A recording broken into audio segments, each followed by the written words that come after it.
안녕하십니까. 형사전문 변호사 최한결입니다.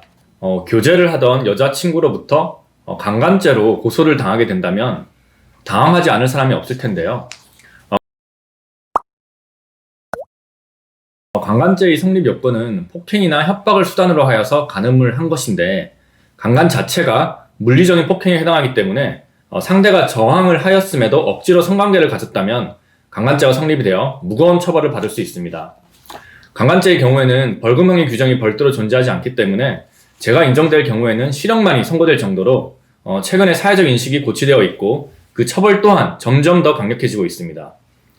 최근에는 초범이라고 할지라도 집행유예가 없는 1년 이상의 실형이 선고되는 일들이 늘어나고 있고, 성범죄자 신상 공개 처분이 내려질 경우에는 성범죄자 알림 이 어플을 통해서 누구나 성범죄자로 등록된 이들의 개인정보를 열람할 수 있게 되었습니다.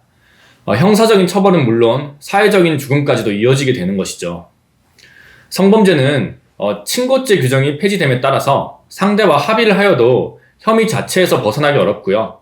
사회적인 요구에 따라서 성립 요건은 계속해서 넓어지고 있어서 애인 관계는 물론 법적인 부부 사이에서도 강간죄가 적용되고 있습니다. 그런데 성립 요건이 넓어지고 있음에 따라서 억울하게 그 범죄에 연루되는 일도 늘어나고 있어서 사회적인 문제가 많이 되고 있는데요. 무혐의 처분을 받지 못하고 형사적인 처벌과 신상정보 공개 등의 보안 처분으로 이어진다면 그 가해자에 있어서는 평생 씻을 수 없는 오점으로 남게 됩니다. 무혐의 입증을 위해서는 해당 분야의 전문 변호인의 도움을 받는 것이 필수적인데요. 다음에 성공 사례를 예시로 법률 대리인과의 대응의 중요성에 대해서 한번 살펴보겠습니다. 실제 있었던 사건인데요. 사건을 의뢰한 A씨는 자신의 여자친구와 3년간 동거를 하고 있었습니다. 하지만 일반적인 연인 관계가 그렇듯이 연애 초반에는 정말 불타올랐던 서로 간의 감정은 이제 온데간데 없고 서로의 사랑은 식어가고 있었습니다. 그러던 와중에 둘 사이가 소원해짐에 따라서 사소한 이유로도 자주 싸우게 되고, 결국 지친 A씨는 다른 여성분과 외도를 하게 됩니다.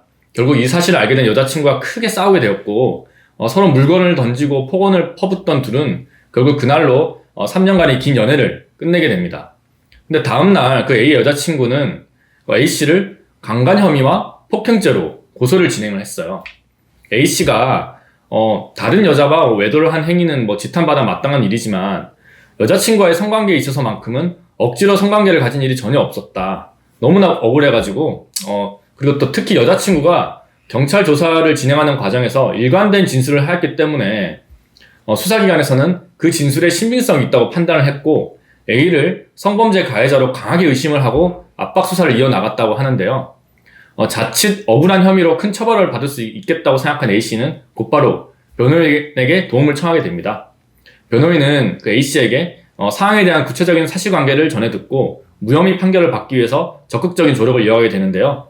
다행히 그 A씨는 수사 단계에서부터 변호인을 선임하였기 때문에 발빠른 초동 대처를 진행할 수 있었습니다. 상담 후에 A씨는 폭행죄에 대해서는 인정을 하고 강간 혐의에 대해서는 적극적으로 부인하기로 결정을 했습니다. 가장 먼저 진행한 것은 피해자 진술에 모순점이 없는지 파악하는 것이었는데요. 사실 성범죄는 물증이 없이 심증만으로도 성립이 가능한 특성을 가지고 있기 때문에 여자친구의 진술을 수사가 진행함에 있어서 가장 중요한 요인과 동시에 허점이 발견될 경우에는 그 혐의 자체를 벗어날 수 있는 해결점이기도 합니다. 여자친구는 사건의 일시와 강간 사건에 대해서 진술을 이어갈수록 번복을 하게 되었고요.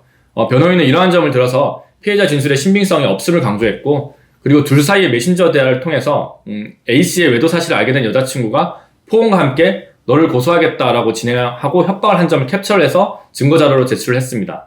이처럼 피해자의 일관된 진술만으로도 혐의가 인정될 수 있는 성범죄에 있어서는 혐의를 벗기 위한 방법이 피해자의 진술의 신빙성을 부정하는 방법이라든지 아니면 피해자의 자백 등 몇 가지 방법밖에 없습니다.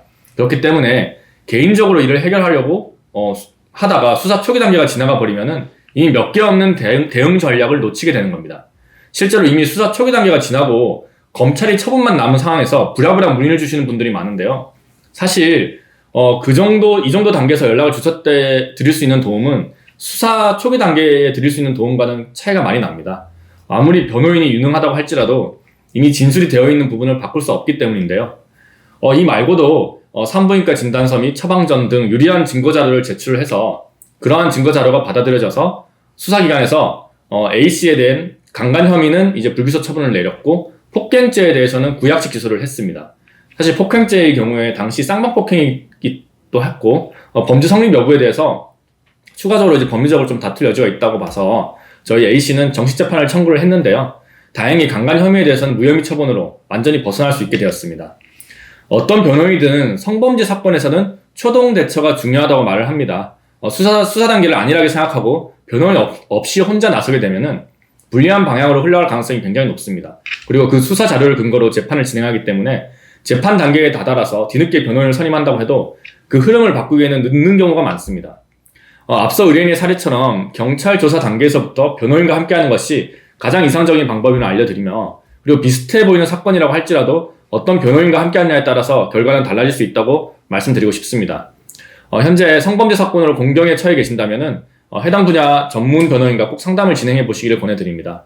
그리고 저에게 연락을 주시면 이러한 여러 가지 성공 사례로 얻은 노하우를 의뢰인 분들께 아낌없이 제공해 드릴 것을 약속드리겠습니다.